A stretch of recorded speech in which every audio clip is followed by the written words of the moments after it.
अब इन ऋषियों ने वेदों को पढ़ा, वेदों में कहीं कर्मकांड नहीं है, ये झूठ बोलते हैं कि वेदों में कर्मकांड फलाना नहीं, इसमें विरोध किया है, निषेध है ये श्राद्ध निकालना। और गीता जी में निषेध है, 9वें अध्याय के 25वें श्लोक में कहा कि भूत पूजने वाले भूत बनेंगे, देवता पूजने वाले देवताओं के उसमें जाएंगे, पितर पूजने वाले पितर बनेंगे, पितरों को प्राप्त होंगे, मेरा भक्त मुझे प्राप्त होगा, यानी भगवान का भक्त भगवान को मिलेगा, और अन्य उपासना करने वाले वो योनियां पाएंगे। तो वेदों के अंदर यजुर्वेद अध्याय नंबर 40 के श्लोक नंबर 15 में स्पष्ट किया है कि वायु अनिलम अथिदम भस्मांतम शरीरम ओम कर्तु समर कल्वे समर कर्तुम समर।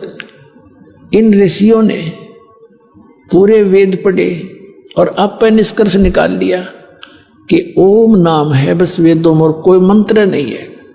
और इसका इन्होंने है तो ये ब्रह्म का, ये मान लिया उस सुप्रीम पावर का, क्योंकि इनको तत्वदर्शी संत मिला नहीं।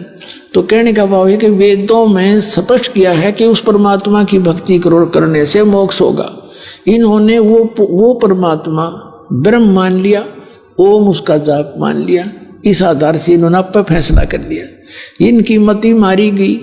यजुर्वेद अध्याय नंबर 40 के श्लोक नंबर 10 से लेकर 13 तक स्पष्ट कर रखा है कि कोई तो भगवान को जन्म लेकर आने वाला कहता है, साकार राम कृष्ण की तरह, और कोई कहते वो कभी जन्म लेता ही नहीं, निराकार मानते हैं। ये ज्ञान निर्णय करके बताओगा तत्वदर्शी संत, उससे पूछो, उससे ज्ञान उससे सुनो, वो ज्ञान बताएगा। तो इनकी वो मति मारेगी कि वो तत्वदर्शी संत बताओगा, वो खोजो। और यजुर्वेद अध्याय नंबर 40 के श्लोक नंबर 17 में स्पष्ट किया है, वेद ज्ञानदाता कहता है कि मेरा तो ओम मंत्र है, मैं ऊपर दिव्य आकाश ब्रह्मलोक में रहता हूं, और वो परमात्मा गुप्त है, परोक्ष है पूर्ण परमात्मा। तो यहाँ भी बुद्धि कामना करी कि इसे वेद ज्ञानदाता से भी कोई और है।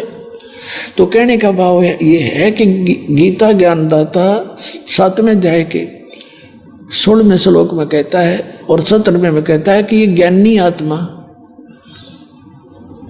18वें में भी कहता है कि ज्ञानी आत्मा है तो उद्धार, लेकिन ये मेरे वाली ही अनुत्तम साधना में लीन रहे। अब ये ज्ञानी का अर्थ क्या है? ज्ञानी वो है जिसने ये समझ में आ गया कि मनुष्य जीवन केवल मोक्ष के लिए ही प्राप्त हुआ है और इसका अन्य कोई यूज नहीं है। और दूसरा ये समझ में आ गया कि केवल एक परमात्मा की भक्ति करनी चाहिए, इन देवी देवताओं की आन उपासना नहीं करनी चाहिए, इनको इष्ट नहीं मानना चाहिए। तो ये जो निष्कर्ष जिन्होंने निकाल लिया वो ज्ञानी बताए। तो उन ज्ञानी आत्माओं में से था कौन? रुचि ऋषि। रुचि ऋषि वेदों अनुसार साधना करता था, ओम नाम का जाप करता था और कोई कुटिया भी नहीं बना रखी थी, जंगल में रहता था। 40 वर्ष का हो गया। जब वो 40 वर्ष का हो गया तो उसके पूर्वज दिखाई दिए जो भूत बन रहे थे ब्राह्मण, एक कर्म कांड कर करके 4 पीढ़ी के, यानी पिताजी, दादाजी, दादाजी का पिता और फिर चौथा दादाजी, ये आकाश में दिखाई दिए और कहा, बेटा रुचि तूने विवाह क्यों नहीं करवाया? विवाह कराना चाहिए था, विवाह करके हमारे कर्म कांड करता, श्राद्ध निकालता, न्यू करता, ऐसे करता। अब रुचि कहता है कि पितामहो, वेद में तो इस कर्म कांड को, श्राद्ध श्रुद्ध निकालने को मूर्खों की क्रिया बताई है, अविद्या कही है। अब वो ब्राह्मण भी मानते हैं चारों, अब बेटा ऐसा ही है, वेद में तो ऐसा कहा, बिल्कुल ठीक है तो यह अविद्या ही। फिर भी पितर ये कर देते हैं, पितर पुत्र दे देते हैं, पितर खाक दे देते, आप भूखे मरे, मूर्ख बना रहे। अब दिखाता हूं आपको।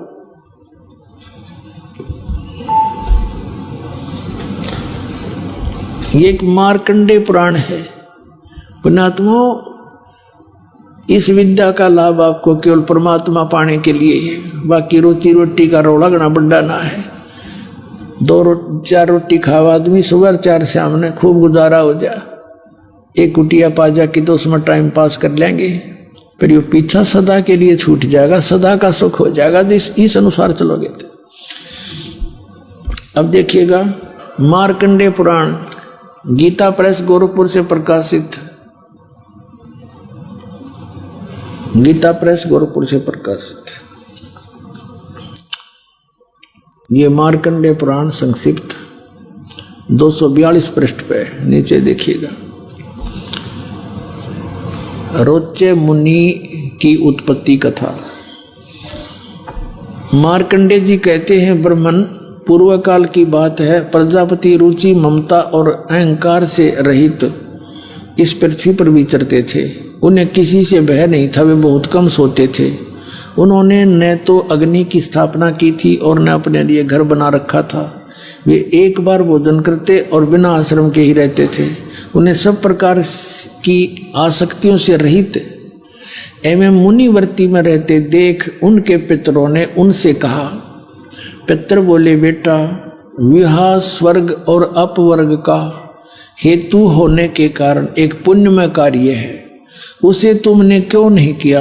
गृहस्थ पुरुष समस्त देवताओं, पितरों, ऋषियों और अतिथियों की पूजा करके पुण्यमय लोकों को प्राप्त होते हैं। वह सभा के उच्चारण से देवताओं को, सवधा शब्द से पितरों को तथा अन्नदान बलि वैश्वदेव आदि से भूत आदि प्राणियों एवं अतिथियों को उनका भाग समर्पित करते हैं। बेटा, हम ऐसा मानते हैं कि गृहस्थ आश्रम को स्वीकार न करने पर तुम्हें इस जीवन में कलेश पर कलेश उठाना पड़ेगा और मृत्यु के बाद और दूसरे जन्म में भी कलेश ही भोगने पड़ेंगे। रुचि कहते हैं, पितरगण परिग्रह मात्र ही अत्यंत दुख एवं पाप का कारण होता है। ये ब्याह करवाना तो और बड़ा झंझट, आपके शिक्षा दे रहे हो मेरे को, तथा उनसे मनुष्य की अधोगति होती है। यही सोचकर मैंने पहले स्त्री संग्रह नहीं किया। अब यहाँ कहते हैं, पितर बोले, ये देखो चारों भूत दिखाई दे गए बेचारे को, ये चारों भूत बन रहे और ये इसने दिख गया अपने पितर। अब ये क्या कहते हैं? पितर बोले, बेटा, जितेंद्रिय होकर आत्मा का प्रक्षालन करना उचित है, किंतु तुम जिस मार्ग पर चल रहे हो तो मोक्ष मार्ग है। देखा कल इनकी फुटे बाग, जो साधन कर रहा था वो तो मोक्ष मार्ग पर जा रहा है, माराड़ा करे नरकमान का। तेरा गजब भैया। पितर बोले, बेटा, जितेंद्रिय होकर आत्मा का प्रक्षालन करना उचित है, किंतु तुम जिस मार्ग पर चल रहे हो वो तो मोक्ष मार्ग है, आगे देखना।